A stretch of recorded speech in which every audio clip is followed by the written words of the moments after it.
Welcome to day 18 of the Swansea Lifelong Learning brush lettering videos.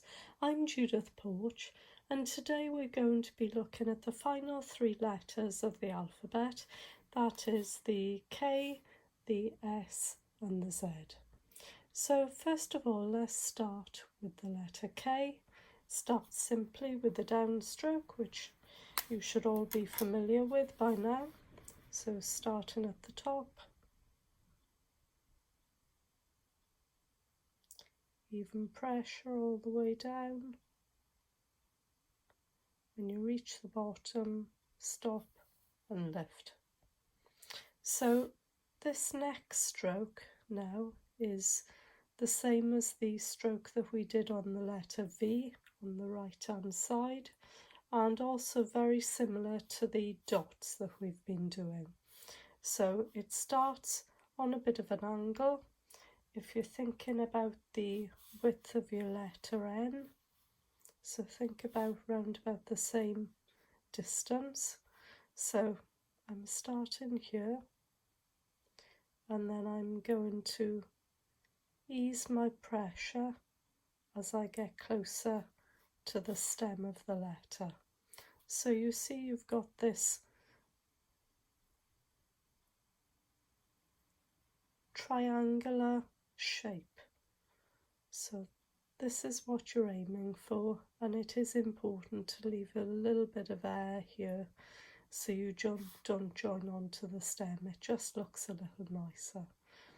So for the next stroke, which is the tail, I need to turn my hand so that it is in line with this previous stroke, because the next stroke is coming from there as a downstroke. So I'm going to have even pressure,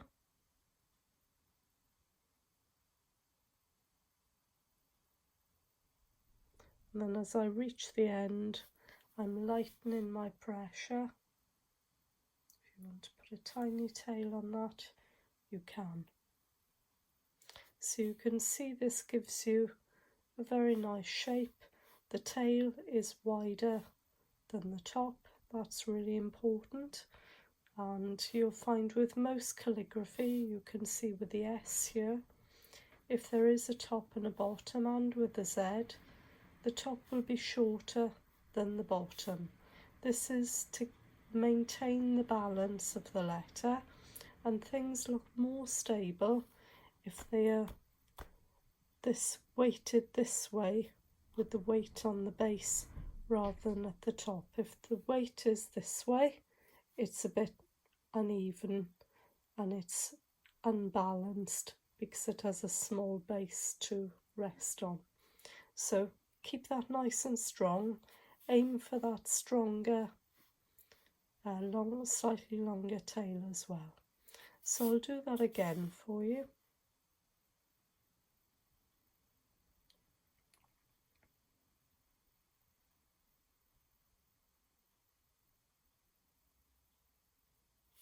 And this type of K, obviously this is more what we're used to seeing in normal printing. So if you're doing anything which needs to be slightly more formal or slightly more legible, then this would be the K that I would choose over the looped K, which is more decorative. This is more of a formal letter, so this is more useful for legibility. So again, starting here on an angle, heavier pressure, and then I'm releasing my pressure as I get towards the centre. And this comes slightly above halfway, I would say, rather than halfway. And then turning my pen, I've got pressure then,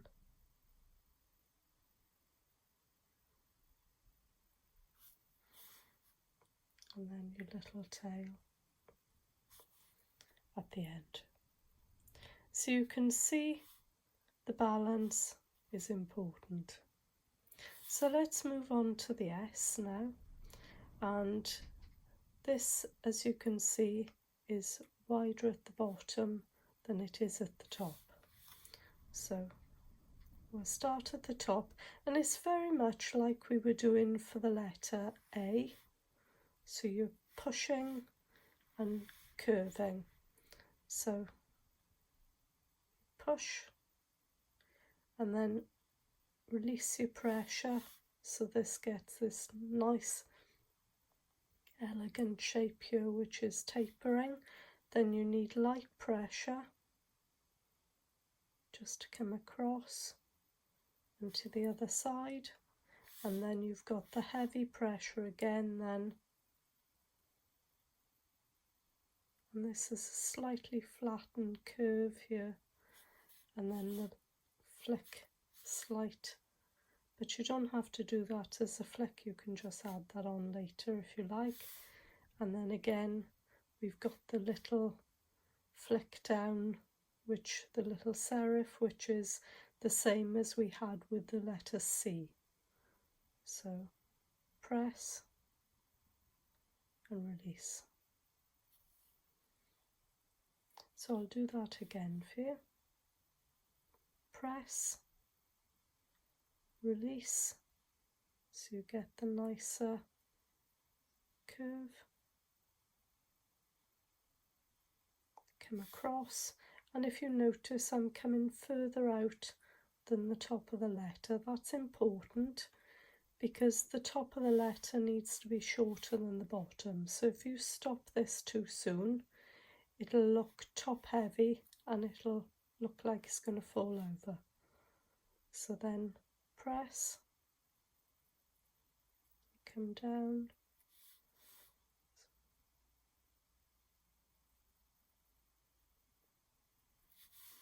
and then little tick on the top. So finally then, for the letter Z,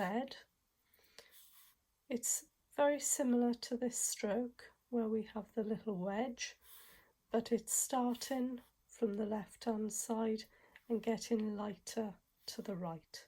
So we're pressing a bit harder here, resting just underneath the top line, and then as I'm moving to the right, I'm lifting my pen. So it's pressure, lift, pressure, lift. So it's the same as this, it's just we're going in the opposite direction. So once you've done that top stroke, again I'm going to turn my pen so that it's sideways on.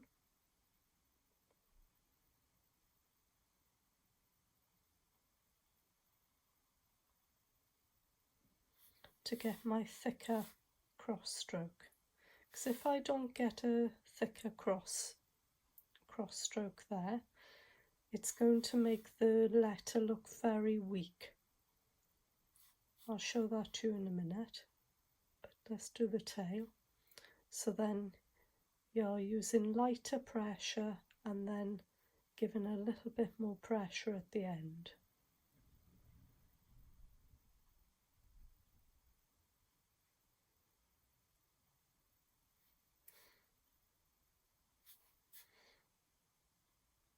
So you can make this tail a little bit longer, you know, this length. It could be a little bit shorter, but what you want to watch out for is that you don't want this bottom leg to be shorter than the end here. So where this ends, this must be longer. So if we do that again, I'll show you a shorter version.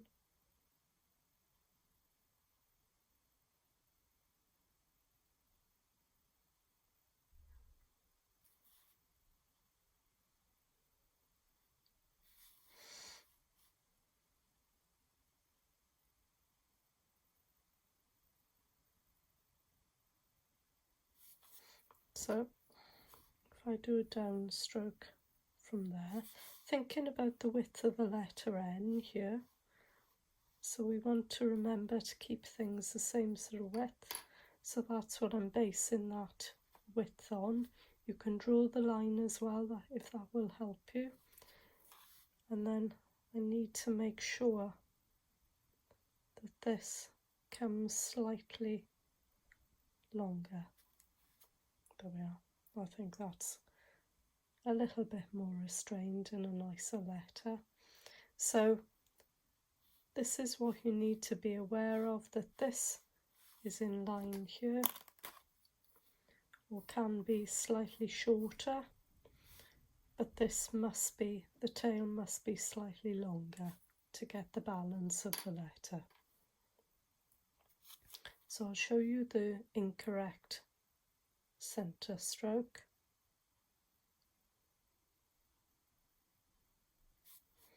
So if I just use a thin stroke for the downstroke,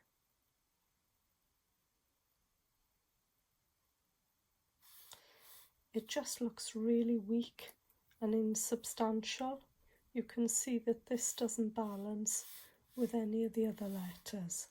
So that is definitely wrong, and you need to make sure that you get the weight of the letter across the middle. I'm being careful when I start the stroke that I'm not pushing too hard, because if you push too hard, what happens is that the brush pushes up a little bit and you get a little bit of a blob above the top of your letter. So I'm being quite careful that as I'm doing my downstroke, I'm starting and making sure that it isn't moving up first, which takes a bit of practice, so have a go at that. So that's it for today, and now we've covered all of the letters in the alphabet. So there's going to be a break now until the 1st of June. So what would be great is if you can be practicing your letters, have a go at writing some words. I know we haven't done the ligatures yet, but once we return, that's what we'll be looking at. So I'll be showing you how to extend the letters so that we can join one to the other and then make this a more fluid lettering style. So I look forward to seeing you then, and thanks for watching.